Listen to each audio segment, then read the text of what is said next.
चलिए, स्वागत है आप सभी का एक बार फिर से ज्योग्राफी विद राम सर के यूट्यूब चैनल पर। और आज हम देखने जा रहे हैं फिजिकल बेसिस ऑफ ज्योग्राफी के प्रश्न पत्र को। और ये संभावित प्रश्न पत्र मैंने बनाया है सत्र 2025 के लिए, तो आप इन प्रश्नों को निश्चित रूप से पढ़ करके जाइएगा यदि आप फिजिकल ज्योग्राफी का प्रश्न पत्र देने जा रहे हो तो। और इसमें मैंने कौन कौन से प्रश्न आपको इस साल के लिए इम्पोर्टेंट दिए हैं, तो देखिएगा इन प्रश्नों को हम देखते हैं। तो सबसे पहला ही प्रश्न मैंने आपको दिया है, भू संचलन क्या है।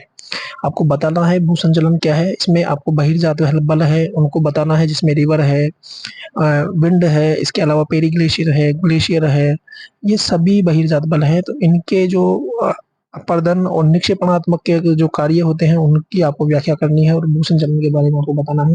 ओबेरॉय बेली के पर्वत निर्माण सिद्धांत की व्याख्या आपको करनी है। प्रश्न नंबर 2, ओबेरॉय बेली के पर्वत निर्माण सिद्धांत की व्याख्या करो। और इसके अलावा प्रश्न नंबर 3, एरी और प्राट के अनुसार भू संतुलन को समझाइए। एरी प्राट के मतों के अनुसार भू संतुलन को समझाना है। इसके बाद में प्रश्न नंबर 4, वेगनर का महाद्वीपीय प्रवाह सिद्धांत की आलोचनात्मक व्याख्या करो।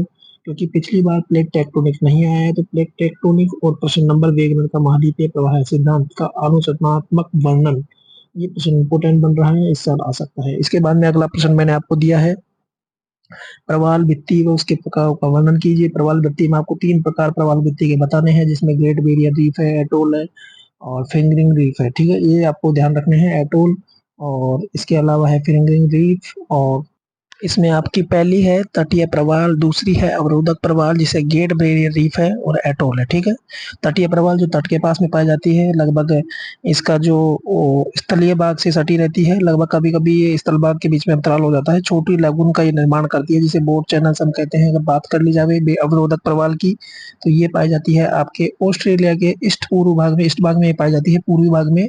और विश्व की सबसे बड़ी प्रवाल भित्ति है ग्रेट बैरियर रीफ, आपको ये भी मालूम होगा। इसके अलावा आपका आता है, फिर आपके बाद में आता है एटोल। तो एटोल क्या है, हॉर्स शेप की होती है, घोड़े के नाल के आकार के समान ही पाई जाती है। फुराफुरी एटोल है जो विश्व का प्रसिद्ध एटोल है। इस तरीके से आपको इस प्रश्न की व्याख्या करनी है, प्रश्न नंबर 5 की। इसके बाद में मैंने नेक्स्ट प्रश्न दिया है, ज्वार भाटा क्या है। ज्वार भाटा क्या है कि समुद्र में पानी के उठने और नीचे बैठने को, ऊपर उठता है उसको ज्वार कहते हैं, नीचे बैठने को भाटा कहते हैं। और ज्वार भाटा किसके कारण आता है, सूर्य चंद्रमा के ग्रेविटेशन की वजह से ज्वार भाटा उत्पन्न होता है समुद्र के पानी में, तो उसे ही हम ज्वार भाटा कहते हैं। अब इसके कौन कौन से सिद्धांत है वो आपको बताने हैं और उसके बारे में व्याख्या करनी है। इसके बाद में अगला प्रश्न है, प्रश्न नंबर 7, वायुमंडल की संरचना और संगठन। तो देखिएगा, वायुमंडल की संरचना में मैंने आपको बताया है, शोभ मंडल है, समताप मंडल है, मध्य मंडल है, ताप मंडल है, बहिर्मंडल है। इन सभी की व्याख्या आपको करनी है और सभी के बारे में बताना है। और इसमें आप शोभ मंडल के बारे में वर्णन लिख सकते हैं, फिर आप समताप मंडल, मध्य मंडल, ताप मंडल, बहिर्मंडल, इस तरीके से आप इसकी व्याख्या कर सकते हैं। इंटीरियर, इसके अंदर आप एटमॉस्फेयर की संरचना, आपको स्ट्रक्चर ऑफ द एटमॉस्फेयर आपको बताना है। इसके बाद में नेक्स्ट प्रश्न छोटा सा है आपका, और इसका मतलब बहुत ही बड़ा है कि भूकंप क्या है, अर्थक्वेक। इसमें 2 शब्द है, भू और कंप। भू यानी पृथ्वी, कंप यानी कांपना, पृथ्वी का कांपना ही क्या है, भूकंप।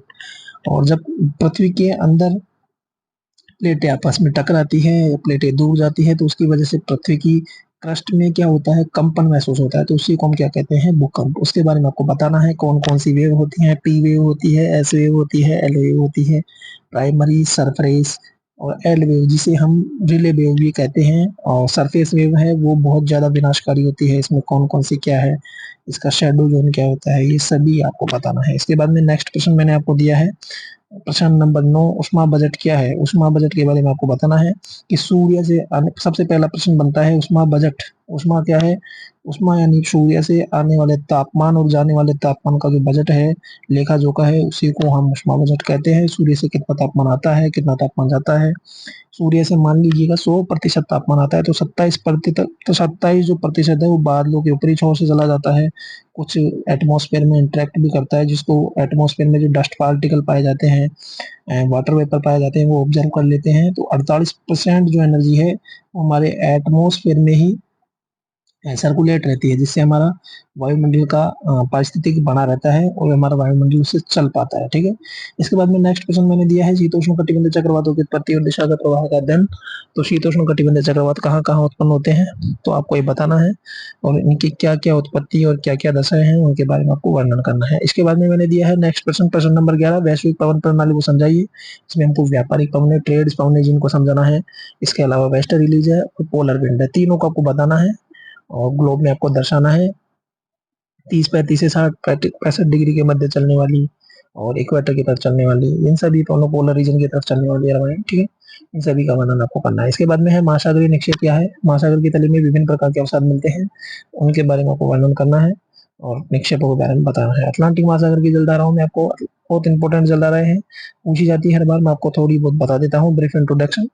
देखिएगा, अटलांटिक महासागरीय जलधाराओं की जब हम बात करते हैं तो इसमें आपको नॉर्थ इक्वेटोरियल करंट मिलेगी एक, फिर आपको अटलांटिक करंट्स मिलेगी, कैरिबियन करंट मिलेगी, साउथ इक्वेटोरियल करंट मिलेगी, काउंटर इक्वेटोरियल करंट मिलेगी, आपको फ्लोरिडा करंट है, गल्फ स्ट्रीम है, और इसमें नॉर्दर्न ब्रांच है और सदर्न ब्रांच है, ईस्टर्न ब्रांच है, ये सभी करंट्स आपको मिलेगी। तो इस तरीके से ये था आपका प्रश्न पत्र। उम्मीद करता हूँ आपको समझ आया होगा। जब तक के लिए मुझे दीजिए इजाजत। नमस्कार।